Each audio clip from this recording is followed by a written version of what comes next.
What if the world's most dangerous deceptions were hidden behind a smile, a promise, or even a kiss? Fulton J. Sheen, with unmatched wisdom, unveils the chilling tactics of betrayal that have shaped history, where power, control, and materialism reign supreme. In this profound journey, we explore how the denial of God and the soul leads to the ultimate destruction of freedom. From Judass's kiss to modern political betrayals, Sheen's message echoes louder than ever. Beware the hand that offers peace, for it may hold a dagger. Stay with us as we dive into Sheen's timeless warning for our world today. Picture a world where the only authority is the state, where there's no higher power to challenge its control. This is the essence of materialism, a worldview embraced by communist regimes, especially the Soviet Union, which denies both God and the soul. Fulton Sheen opens by dissecting this dangerous philosophy, explaining how its rejection of the divine is not just ideological, it's strategic. Why deny God? The answer is chilling. If God exists, then human rights are not granted by the state, but by a higher authority, something beyond the reach of political power. Sheen reminds us that in the American Declaration of Independence, rights are described as unalienable because they come from the Creator. But under a materialistic worldview, there is no Creator, and thus no unalienable rights. All liberties, whether freedom of speech, religion, or association, are granted by the state and can just as easily be taken away. This isn't just a theoretical argument. Sheen explains that the rejection of God is a fundamental necessity for totalitarian control. If the people believe in a higher power, the state's authority is undermined. To maintain absolute control, the state must become the highest power, and the only way to do that is to eliminate belief in God. Once God is out of the picture, the state becomes the sole source of rights and freedoms, making it impossible to challenge its rule. The warning Sheen offers is stark. Without belief in God, human rights are reduced to privileges granted by those in power, and what the state gives, the state can take away. In a materialistic regime, freedom is not a birthright, it's a tool of control. The denial of the soul is not just a philosophical choice for communist regimes, it's a weapon of control. Fulton Sheen explains that, for totalitarian regimes, the soul represents something uncontrollable, something beyond their reach. The soul allows for contemplation, for reflection, and for personal connection with a reality that transcends politics and power. This kind of independent thinking poses a direct threat to any regime that seeks to control not just the actions, but the thoughts of its people. Sheen vividly describes how communist regimes work to suppress the soul. They understand that contemplation leads to freedom, mental freedom, spiritual freedom, and eventually, freedom from the state's control. To prevent this, they go to great lengths to ensure that their citizens do not think for themselves. This is not just a matter of banning religious practices or persecuting the faithful. It goes deeper. Totalitarian regimes deploy tactics like brainwashing, torture, and psychological manipulation to destroy the individual's ability to reflect and contemplate. Sheen paints a haunting picture of how people are stripped of their internal life, subjected to hours of interrogation, sensory deprivation, and even physical torment. The goal is to break the soul's capacity for independent thought, leaving only a shell of a person, fully controlled by the state. Sheen's message is powerful. The soul is the last refuge of freedom. If the state can control the body but not the soul, there's still hope for liberation.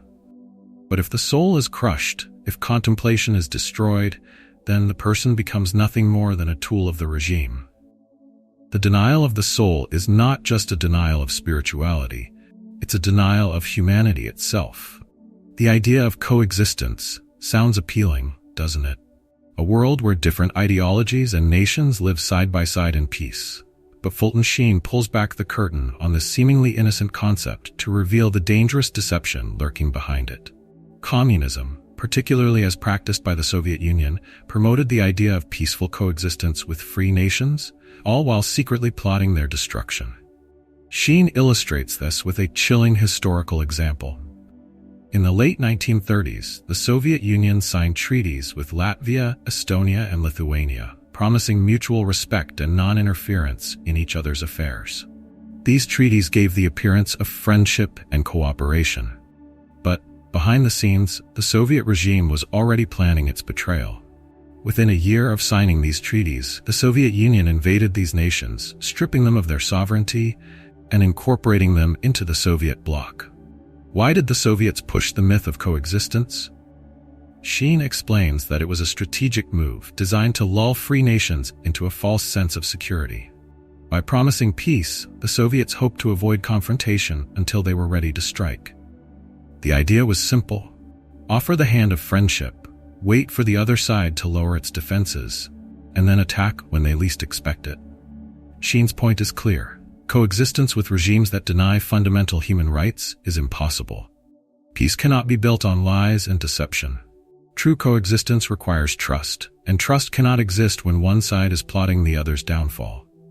The myth of coexistence is just that, a myth, designed to disarm free nations and pave the way for their eventual destruction. Betrayal is often disguised as affection, and there's no better symbol of this than Judass's kiss.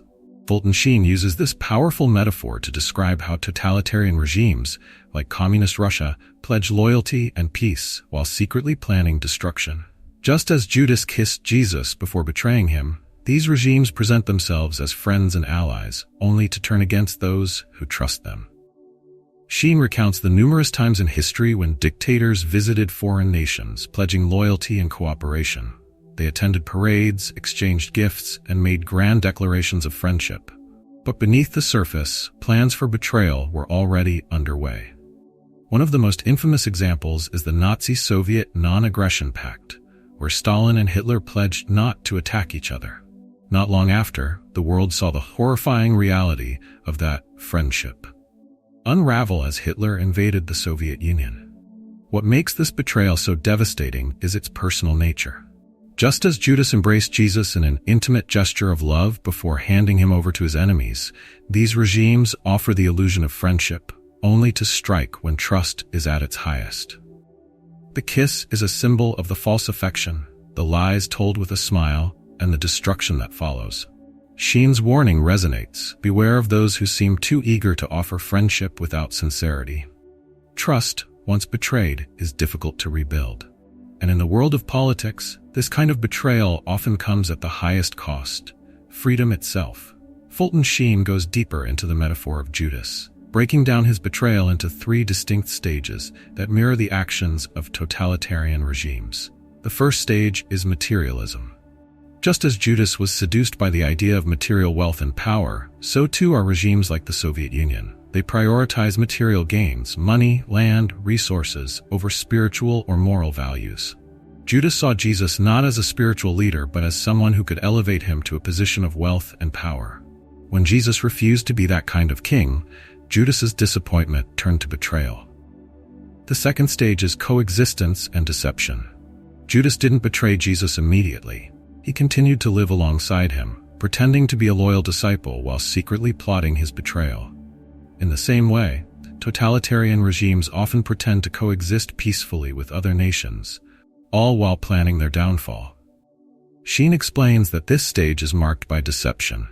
The regime will say all the right things, pledge loyalty, and promise peace, but their true intentions remain hidden. Finally, the third stage is the ultimate betrayal. This is where the regime's true colors are revealed. Just as Judas kissed Jesus to signal his capture, totalitarian regimes strike when trust is at its highest. They wait until their enemies are vulnerable before launching their attacks. Sheen's recounting of this 3-stage process serves as a powerful reminder that betrayal is rarely sudden. It builds over time, hiding behind a facade of loyalty and friendship until the moment it's too late to stop.